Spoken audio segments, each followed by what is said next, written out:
नमस्कार दोस्तों, मैं रत्नेश सर आप सभी का स्टडी 91 में स्वागत करता हूं। और कैसे हैं आप सभी? उम्मीद करता हूं सभी स्वस्थ होंगे, जहां भी होंगे मस्त।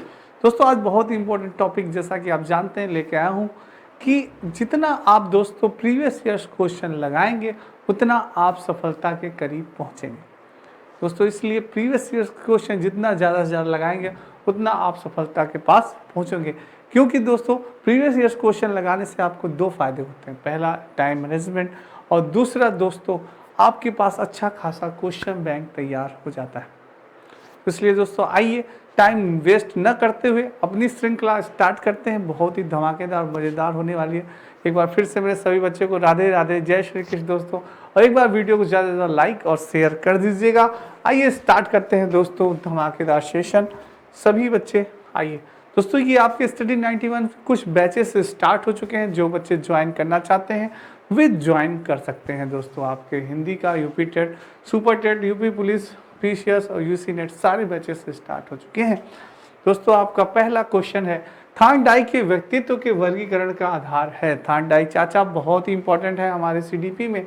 शारीरिक गठन और शक्त सूरत। दोस्तों नेक्स्ट है आपका रचनात्मक और मौलिकता, समायोजन और बुद्धि, चिंतन और कल्पना। दोस्तों थानडाई के व्यक्तित्व के वर्गीकरण का आधार क्या है? दोस्तों जल्दी से आंसर दें। क्या होगा दोस्तों? गलत नहीं होना चाहिए। वेरी इंपॉर्टेंट क्वेश्चन, गलत नहीं होना चाहिए। दोस्तों सी टेट में आपके आया हुआ क्वेश्चन है, टेट और सुपर टेट में भी आ सकता है। मेरे बच्चों गलत नहीं होना चाहिए। क्या होगा थानडाई के व्यक्तित्व के वर्गीकरण का आधार? दोस्तों शारीरिक गठन और शक्ल सूरत नहीं होगा, बिल्कुल गलत है। रचनात्मक और मौलिकता की बात तो नहीं की इन्होंने, बिल्कुल गलत है। समायोजन बुद्धि, यह भी नहीं होगा। चिंतन और दोस्तों कल्पना, चिंतन और कल्पना की बात की हमारे थानडाई ने। व्यक्तित्व के वर्गीकरण का आधार इन्होंने क्या माना? चिंतन और कल्पना का। दोस्तों तो बी इज द बिल्कुल राइट आंसर। दोस्तों नेक्स्ट है हमारा, अंतर्मुखी व्यक्तित्व एवं बहिर्मुखी व्यक्तित्व का वर्गीकरण किसने किया था? फ्रायड ने किया था दोस्तों, युंग ने किया था, मन ने, या आलपोर्ट ने? वेरी इंपॉर्टेंट, बहुत इंपॉर्टेंट क्वेश्चन है दोस्तों। आपके यूपी टेट में पूछा गया क्वेश्चन है, सी टेट में भी आ सकता है दोस्तों, और सुपर टेट में भी। गलत नहीं होना चाहिए। मेरे किसी भी बच्चे का ये क्वेश्चन गलत नहीं होना चाहिए। किसने दिया था? तो किसने दिया था व्यक्तित्व का? बहुत ही अच्छा क्वेश्चन आ रहा है, बहुत बढ़िया। अंतर्मुखी व्यक्तित्व एवं बहिर्मुखी व्यक्तित्व का किसने किया था? बिल्कुल सही आंसर दिया आपने, युंग ने दिया था। दोस्तों किसने दिया था? युंग महोदय ने दिया था। और युंग महोदय ने व्यक्तित्व के तीन, दोस्तों कितने? तीन बताए थे। व्यक्तित्व का वर्गीकरण इन्होंने किया, तीन भागों में किया था। कितने भागों में किया था? तीन भागों में किया था। कौन कौन सा बताया था इन्होंने? एक तो बताया था अंतर्मुखी, क्या बताया था? पहला इन्होंने पहला बताया अंतर्मुखी। दोस्तों क्या बताया? अंतर्मुखी। दूसरा बताया बहिर्मुखी, और और तीसरा बताया था दोस्तों उभयमुखी। क्या बताया? तीसरा उभयमुखी। उभयमुखी, ये तीन इन्होंने बताए थे। व्यक्तित्व के तीन भागों में इन्होंने वर्गीकरण किया था। आपके किसने? युंग महोदय ने। किसने किया था? युंग जी ने किया था दोस्तों। युंग जी ने किया था, तीन भागों में इन्होंने वो किया था, अंतर्मुखी, बहिर्मुखी, उभयमुखी। तो ये तीन थे दोस्तों, बहुत इंपॉर्टेंट थे इनके। नेक्स्ट है, हाल का सिद्धांत निम्न में से किसकी व्याख्या करता है? वेरी इंपॉर्टेंट, हाल का सिद्धांत किसकी व्याख्या करता है? बुद्धि की प्रकृति का, अधिगम में अभिप्रेरणा की भूमिका, मूल्यों का विकास, या किशोरों का मनोविज्ञान? वेरी इंपॉर्टेंट है दोस्तों, गलत नहीं होना चाहिए। मेरे किसी भी बच्चे का जल्दी से आंसर दें। बहुत ही बढ़िया, क्या बात है, बहुत बढ़िया दोस्तों, बहुत बढ़िया, बहुत बढ़िया आंसर आ रहा है। हाल का सिद्धांत किसकी व्याख्या? दोस्तों आपको मालूम होगा कि स्टेन में हॉल का एक कंटेंट है, बहुत ही इंपॉर्टेंट है और बहुत ही कई बार हर एग्जाम में पूछा गया है कि उन्होंने बताया कि किशोरावस्था बड़े संघर्ष और तनाव और तूफान की अवस्था होती है, यानी कि किशोरों का मनोविज्ञान उन्होंने किया था। D is the right answer. जिसने भी डी आंसर दिया बिल्कुल सही दिया, किशोरों का मनोविज्ञान, D is the right answer. Next है दोस्तों, अधिगमकर्ता के विकास की कौन सी अवस्था में संप्रत्यय अधिगम के संवर्धन के लिए पर्याप्त गुंजाइश रहती है? शैशवावस्था के दौरान, बाल्यावस्था के दौरान, किशोरावस्था के दौरान या पूर्व किशोरावस्था के दौरान? बहुत ही अच्छा क्वेश्चन है दोस्तों, और आपके बता दूं यूपी टेट में पूछा गया क्वेश्चन है, गलत नहीं होना चाहिए मेरे दोस्तों। सुपर टेट में भी आ सकता है और सी टेट में भी आ सकता है, गलत नहीं होना चाहिए किसी का भी। जल्दी से आंसर दें, क्या होगा मेरे शेर? बहुत बढ़िया आंसर, बहुत बढ़िया क्वेश्चन है। अधिगमकर्ता के विकास की कौन सी अवस्था में संप्रत्यय अधिगम के संवर्धन के लिए पर्याप्त गुंजाइश रहती है? बिल्कुल दोस्तों, किस अवस्था के दौरान?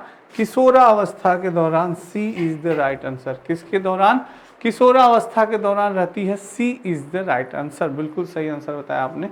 नेक्स्ट है, निम्नलिखित में से किस अवस्था में बच्चे अपने समवयस्क समूह के सक्रिय सदस्य हो जाते हैं? क्या होते हैं? सक्रिय सदस्य हो जाते हैं। किशोरावस्था, प्रौढ़ावस्था, पूर्व बाल्यावस्था या बाल्यावस्था? दोस्तों सक्रिय सदस्य बन जाते हैं किस अवस्था में? जल्दी से आंसर दें मेरे सारे बच्चे। बिल्कुल, बहुत बढ़िया। सक्रिय सदस्य, समवयस्क समूह में सक्रिय सदस्य। दोस्तों समूह गैंग वोंग बना लेते हैं, चलो यार आज तो फिर उसने कैसे तुम्हें छू लिया, आज तो उसकी खैर नहीं, आज उसकी पिटाई किया जाएगा। हाँ, तो किस अवस्था में? किशोरावस्था में दोस्तों। किस अवस्था में? किशोरावस्था में आप लोग गैंग वोंग बना लेते हैं ना, तो किशोरावस्था होती है। कौन सी अवस्था? किशोरावस्था। A is the right answer. Next है दोस्तों, ये आपकी दोस्तों अपनी हिंदी सारी के दी गई हैं, सारी बहुत ही इंपॉर्टेंट हैं आपके कंपटीशन के लिए। सभी बच्चे ज्वाइन कर सकते हैं, ले सकते हैं कॉपियां दोस्तों, पुस्तकें बहुत इंपॉर्टेंट पुस्तकें हैं।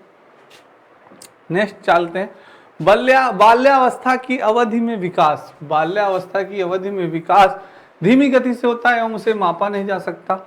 बहुस्तरीय और मिश्रित होता है, में केवल परिमाणात्मक परिवर्तन होता है, अनियमित और असंबद्ध होता है। वेरी इंपॉर्टेंट दोस्तों, बहुत अच्छा क्वेश्चन है, वेरी इंपॉर्टेंट।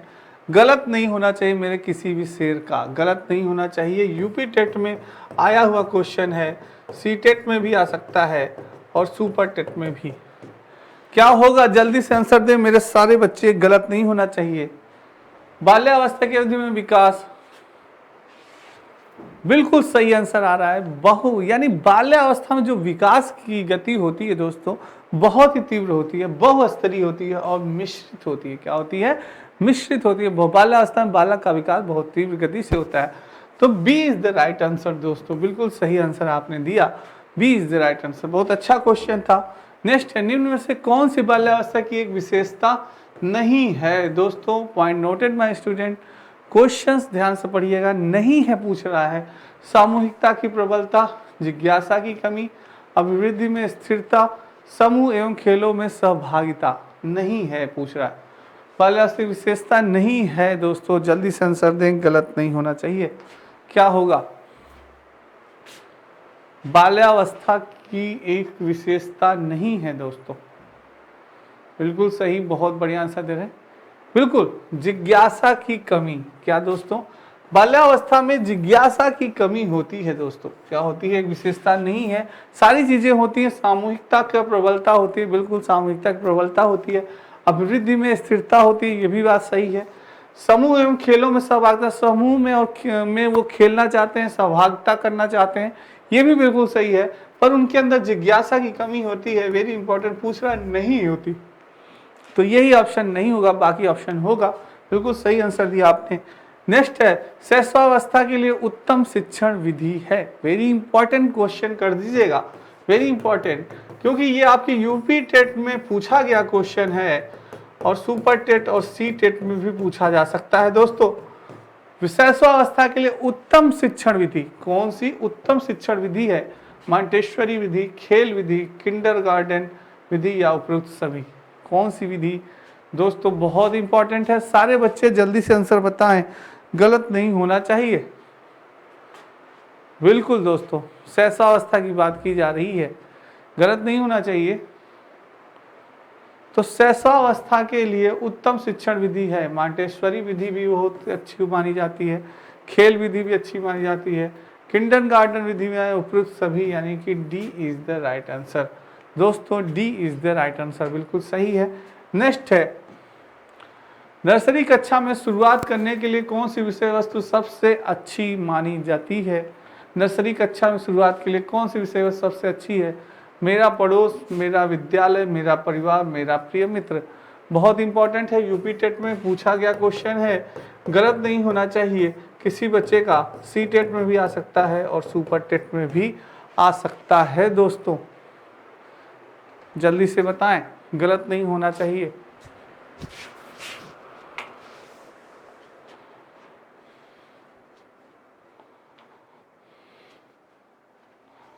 क्या बात है, बहुत बढ़िया आंसर आ रहा है, जल्दी से बताइए।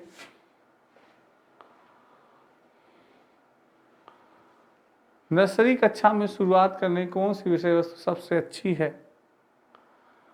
क्या होगा दोस्तों? बिल्कुल सही आंसर आया, मेरा परिवार। दोस्तों क्या होगा? मेरा परिवार, सी इज द राइट आंसर। क्या होगा? मेरा परिवार। नर्सरी कक्षा में शुरुआत करने के लिए विषय वस्तु सबसे परिवार। दोस्तों सर्वप्रथम बालक जो कुछ भी सीखता है किससे सीखता है? अपने परिवार से सीखता है, अपनी फैमिली से सीखता है दोस्तों। उसके बाद वो विद्यालय से सीखता है, समाज से सीखता है। तो ये चीज होती है दोस्तों। तो मेरा परिवार is the C is the right answer. Next है दोस्तों, भाषा विकास का सिद्धांत नहीं है, पूछ रहा है नहीं है। अनुबंधन का सिद्धांत, अनुकरण का सिद्धांत, अतिरिक्त शक्ति का सिद्धांत या परिपक्वता का सिद्धांत? वेरी इंपॉर्टेंट दोस्तों, यूपी टेट में आया हुआ क्वेश्चन है, सी टेट में और सुपर टेट में भी आ सकता है। सिद्धांत नहीं है पूछ रहा है, कौन सा सिद्धांत नहीं है? जल्दी से बताएं।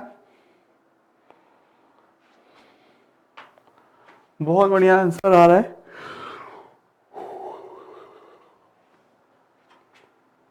दोस्तों भाषा विकास यानी भाषा का विकास करने के लिए आपको अनुबंधन का सिद्धांत बिल्कुल आवश्यक होना चाहिए। अनुकरण यानी कि नकल करना या दूसरों की देख के चीजों को बोलना, ये क्या है? अनुकरण करना यानी नकल करना, सिद्धांत होना चाहिए, बिल्कुल सही है। अतिरिक्त शक्ति का सिद्धांत, ये नहीं, अतिरिक्त शक्ति का प्रयोग नहीं है, ये सी इज द रॉन्ग आंसर। तीसरा आपका सही। नेक्स्ट है दोस्तों, ये आपके हिंदी इंडिविजुअल का नया बैच प्रारंभ हो चुका है 999 रुपए में।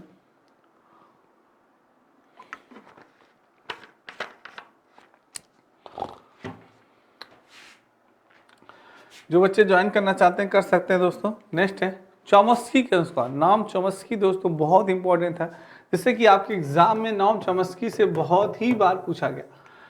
चौमस्की के अनुसार भाषिक क्षमता जन्मजात होती है, भाषिक क्षमता विद्यालय से प्राप्त होती है, भाषा अनुकरण से ही सीखी जाती है, या भाषा सीखने में समाज का स्थान सर्वोपरि है।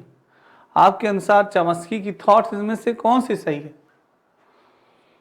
नॉम चॉम्स्की बहुत इंपॉर्टेंट थे दोस्तों, भर भर के क्वेश्चन इनसे पूछे गए थे आपके एग्जाम में।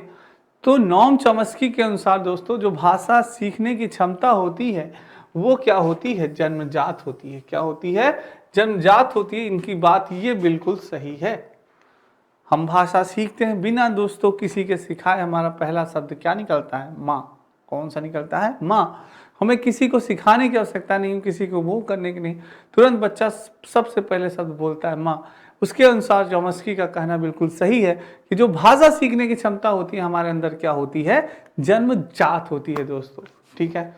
नेक्स्ट है प्राथमिक स्तर पर भाषा सिखाने की सर्वश्रेष्ठ विधि है। वेरी इंपॉर्टेंट, प्राथमिक स्तर की बात कर रहा है दोस्तों। यूपी टेट में आपके पूछा गया क्वेश्चन है, सी टेट में और सुपर टेट में भी आ सकता है। बच्चे के साथ कविता गाना, बच्चों को कहानी सुनाना, बच्चों को पाठ्य पुस्तक पर आधारित वीडियो कार्यक्रम दिखाना, बच्चों को भाषा का प्रयोग करने के लिए विविध अवसर देना।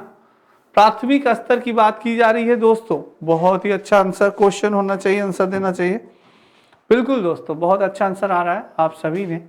दोस्तों कह रहा है क्वेश्चन कि प्राथमिक स्तर पर भाषा सिखाने की सर्वश्रेष्ठ विधि क्या होनी चाहिए। तो मेरे हिसाब से दोस्तों बच्चों को भाषा का प्रयोग करने के लिए विविध अवसर देना, D is the right answer. दोस्तों बालकों को भाषा का प्रयोग करने के लिए आपको अवसर देना चाहिए, बोलना चाहिए, उससे क्वेश्चन पूछना चाहिए, उसको जो कुछ वो पूछना चाहे उसको बताना चाहिए, उसको डांटना नहीं चाहिए। बेटा पूछो तुम्हें क्या दिक्कत है, क्या तुम्हें समझ में नहीं आ रहा है, सारी चीजें पूछो, कभी भी उसको आप डांटिए मत, मना मत करिए।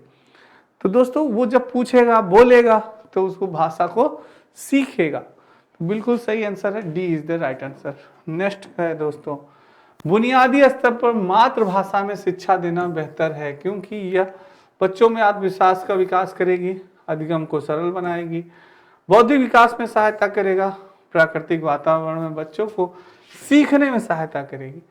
बुनियादी मातृभाषा शिक्षा देना बेहतर क्यों है, जल्दी से आंसर बताएं। गलत नहीं होना चाहिए दोस्तों।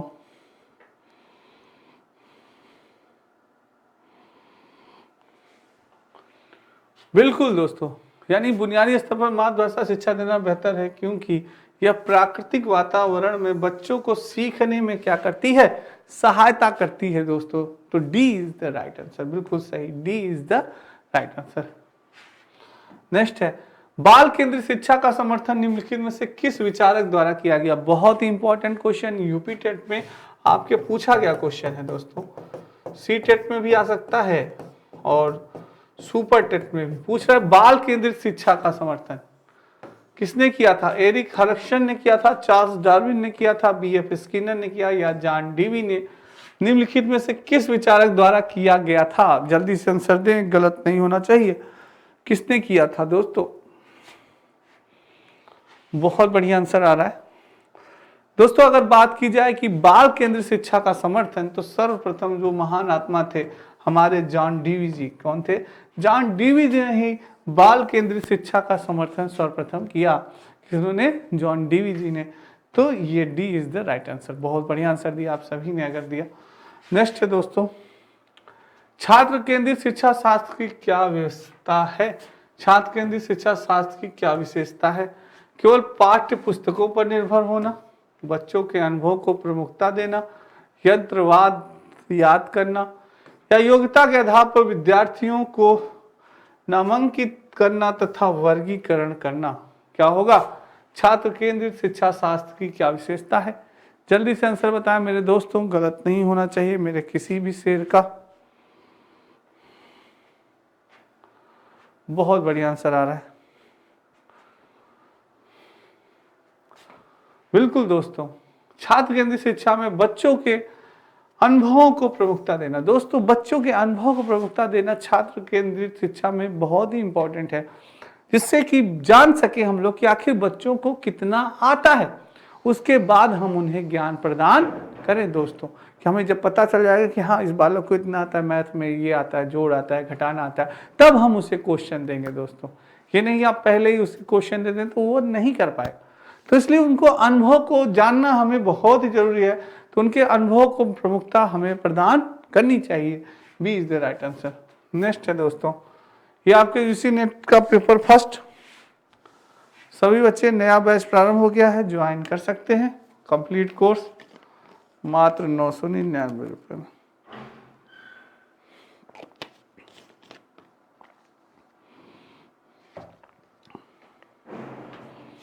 नेक्स्ट क्वेश्चन है दोस्तों, वह विधियां जिनके प्रयोग में विद्यार्थियों की स्वयं पहल व प्रयास शामिल है, निम्न में से किसका उदाहरण है। अधिगमकर्ता केंद्रित विधि, परंपरागत विधि, अंतर व्यक्तित्व बुद्धि या निगमनात्मक विधि। कौन सी होगी दोस्तों, गलत नहीं होना चाहिए। वह विधियां जिनके प्रयोग में विद्यार्थियों की स्वयं पहल व प्रयास शामिल है, निम्न में से किसका उदाहरण है, जल्दी से आंसर दें, गलत नहीं होना चाहिए मेरे किसी भी बच्चे का। बहुत बढ़िया, बहुत बढ़िया। स्वयं पहल प्रयास शामिल किसका उदाहरण है, अधिगमकर्ता केंद्रित विधि दोस्तों। क्या है, अधिगमकर्ता केंद्रित विधि। A is the right answer, बिल्कुल सही आंसर दिया आपने, बहुत सही, A is the right answer. Next है दोस्तों, एक कक्षा में अध्यापिका अपनी शिक्षा शास्त्र व आकलन की विधियों को विद्यार्थियों को की व्यक्तिगत जरूरतों का अनुसार परिवर्तन करती है। क्या होगा? अध्यापक केंद्रित होगा, प्रगतिशील होगा, पाठ्य पुस्तक केंद्रित या व्यवहारवादी? क्या होगा दोस्तों? आंसर दें, गलत नहीं होना चाहिए मेरे बच्चों। शिक्षा शास्त्र व आकलन की विधियों को शिक्षा विद्यार्थियों को व्यक्तिगत जरूरतों के अनुसार परिवर्तित करती है। बिल्कुल सही आंसर दोस्तों क्या होगा? प्रगतिशील होगा। क्या होगा? प्रगतिशील होगा। एक प्रगतिशील कक्षा में अध्यापिका अपनी शिक्षा शास्त्र व आकलन की विधियों को विद्यार्थियों को व्यक्तिगत जरूरत के अनुसार परिवर्तन करती है। बिल्कुल प्रगतिशील होगा, B is the right answer. Next है दोस्तों, विकास की गति एक व्यक्ति से दूसरे में भिन्न होती है, किंतु यह एक नमूने का अनुगमन करती है। अव्यवस्थित, अप्रत्याशित, क्रमबद्ध और व्यवस्थित, एड़ी से चोटी। वेरी इंपॉर्टेंट क्वेश्चन कर लीजिएगा दोस्तों, क्योंकि ये आपके यूपी टेट में पूछा गया है और सी टेट में भी आ सकता है और सुपर टेट में भी। बहुत अच्छा क्वेश्चन है, मेरे किसी भी शेर का गलत नहीं होना चाहिए।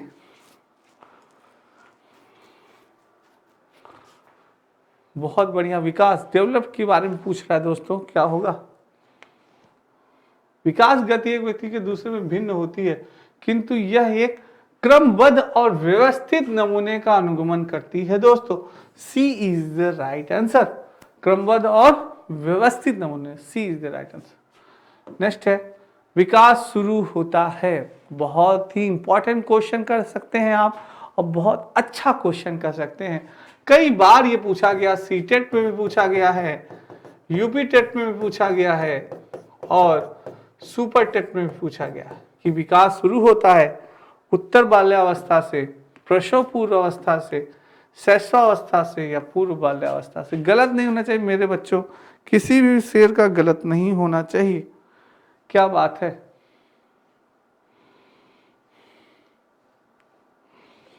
विकास शुरू होता है।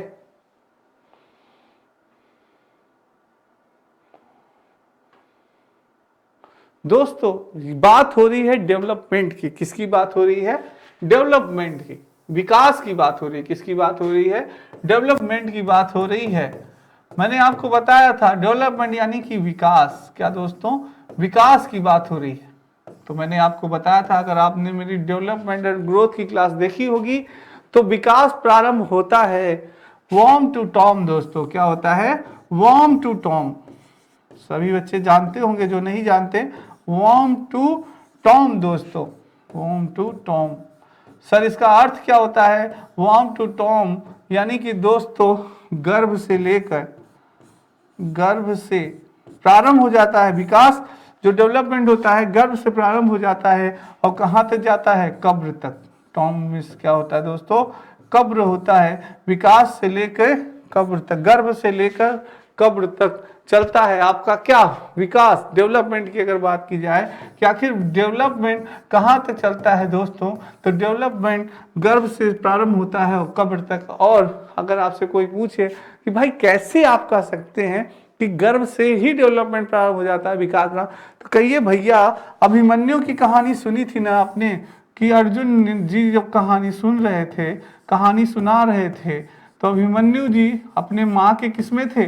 गर्भ में ही थे। उन्होंने सारा चक्र तोड़ना सीख लिया था। अंतिम चक्र वो नहीं तोड़ पाए क्योंकि उनकी माता जी सो गए, तो अभिमन्यु भी सो गए दोस्तों।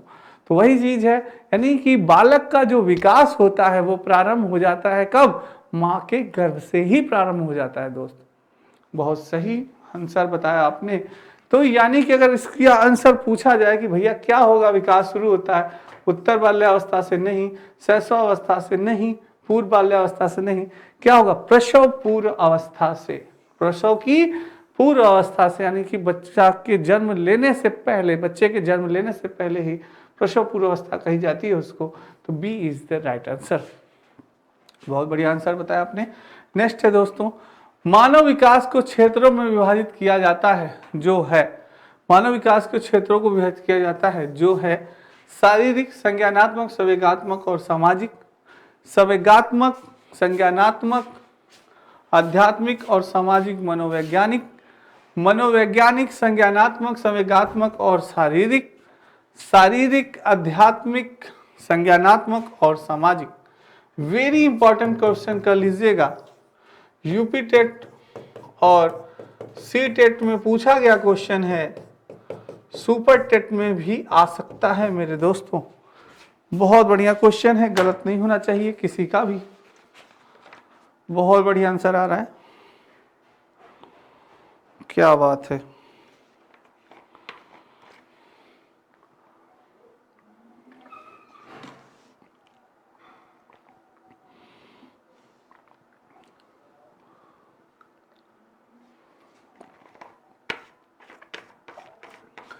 कह रहा है कि मानव विकास के क्षेत्रों को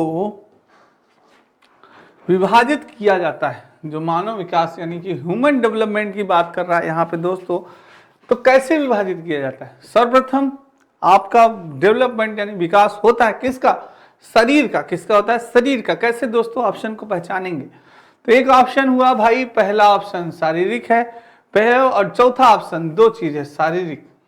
क्या होता है भाई? पहले हमारा जो विकास होता है सर्वप्रथम हमारे शरीर का विकास होता है। अगर कहा जाए तो सर्वप्रथम हमारे सिर का विकास होता है। किसका होता है? बालक के सिर का विकास होता है। उसके बाद उसका क्या होता है? संज्ञान, ज्ञान, ज्ञान का विकास यानी संज्ञानात्मक विकास होता है। क्या होता है? संज्ञानात्मक विकास होता है। फिर ये आध्यात्मिक नहीं होगा, कट गया दोस्तों। फिर क्या होगा? संवेगात्मक विकास होगा। क्या होगा? संवेगात्मक विकास होगा। और उसके बाद हमारा किसका विकास होता है? सामाजिक विकास होता है दोस्तों। और मैंने बताया आपको कि समाज के अंतर्गत कौन कौन आता है? हमारा विद्यालय, हमारा परिवार, हमारे आस पड़ोस, हमारे दोस्त, ये सभी दोस्तों किसके अंतर्गत आते हैं? एक समाज के अंतर्गत आते हैं, जिससे कि बालक सीखता है, उससे भी उसका विकास होता है, उसका क्या होता है? डेवलपमेंट होता है। दोस्तों आपके यूपी टेट का नोटिफिकेशन बहुत ही जल्द आने वाला है, और दोस्तों इसलिए अभी से तैयारी करने में जुट जाइए, क्योंकि जब नोटिफिकेशन आ जाएगा तब तैयारी नहीं होती दोस्तों। अभी से तैयारी करने में जुट जाइए दोस्तों, क्योंकि अगर आपको सफलता पानी है तो जितना ज़्यादा से ज़्यादा आप मेहनत करेंगे उतना आपको सफलता मिलेगी दोस्तों। और उसका सिर्फ एक रामबाण है, एक ब्रह्मास्त्र है। क्या है? प्रीवियस ईयर्स क्वेश्चन दोस्तों। ये जो ब्रह्मास्त्र है, जो रामबाण है ना आपका, प्रीवियस ईयर्स क्वेश्चन जितना ज़्यादा से ज़्यादा लगाएंगे दोस्तों उतना आपको सफलता मिलेगी दोस्तों। तो इसलिए अभी से ज़्यादा प्रीवियस ईयर्स क्वेश्चन लगाना प्रारंभ कर दीजिए, लगाते चाहिए। तो इससे आपको मैंने अभी बताया था दोस्तों, पहला आपको टाइम मैनेजमेंट की, कितना टाइम आपको मैथ में देना है, कितना हिंदी में देना है, कितना ईवीएस में देना है, कितना आपको लैंग्वेज में देना है, ये सारी चीज़ें आपको प्रैक्टिस अभी से रहेंगे। और दोस्तों आपके पास अच्छा खासा क्वेश्चन बैंक तैयार हो जाता है। और आप सभी जानते हैं यूपी टेट हो या सुपर टेट हो या सी टेट हो, प्रीवियस ईयर क्वेश्चन रिपीट जरूर होते हैं, 3 से 4 या 5 क्वेश्चन। दोस्तों एग्जाम पास करने के लिए एक नंबर भी बहुत इंपॉर्टेंट होता है। सोचिए 4 से 5 क्वेश्चन और रिपीट हो जाए तो क्या बात है। और आपने देखा था 2000 यूपी टेट में 2017 का हुबहू पेपर आ गया था दोस्तों। इस बार भी हो सकता है कि पेपर रिपीट हो जाए या क्वेश्चंस रिपीट हो जाए, तो इसलिए तैयारी करते रहिए, प्रैक्टिस सेट लगाते रहिए। तो ये बहुत इंपॉर्टेंट था। नेक्स्ट चलते हैं दोस्तों। ये आपके नितिन सर के द्वारा हैंड राइटिंग लिखी गई सारी पुस्तकें, प्राचीन इतिहास, मध्यकालीन इतिहास, आधुनिक इतिहास, सामान्य हिंदी, भारतीय राज्य व्यवस्था, इंडियन ज्योग्राफी, बायोलॉजी, केमिस्ट्री, बहुत इंपॉर्टेंट पुस्तकें हैं जो कि आपकी कंपटीशन के लिए बहुत ही इंपॉर्टेंट है दोस्तों। ठीक है, तो दोस्तों आज की क्लास आपको कैसी लगी कमेंट बॉक्स में कमेंट जरूर करिएगा, ज़्यादा से ज़्यादा लाइक करिएगा और सब्सक्राइब करिएगा। आज के लिए इतना ही दोस्तों, कल फिर मिलेंगे बहुत इंपॉर्टेंट टॉपिक के साथ। तब तक के लिए सभी बच्चों को राधे राधे, जय श्री कृष्ण दोस्तों और जय हिंद दोस्तों।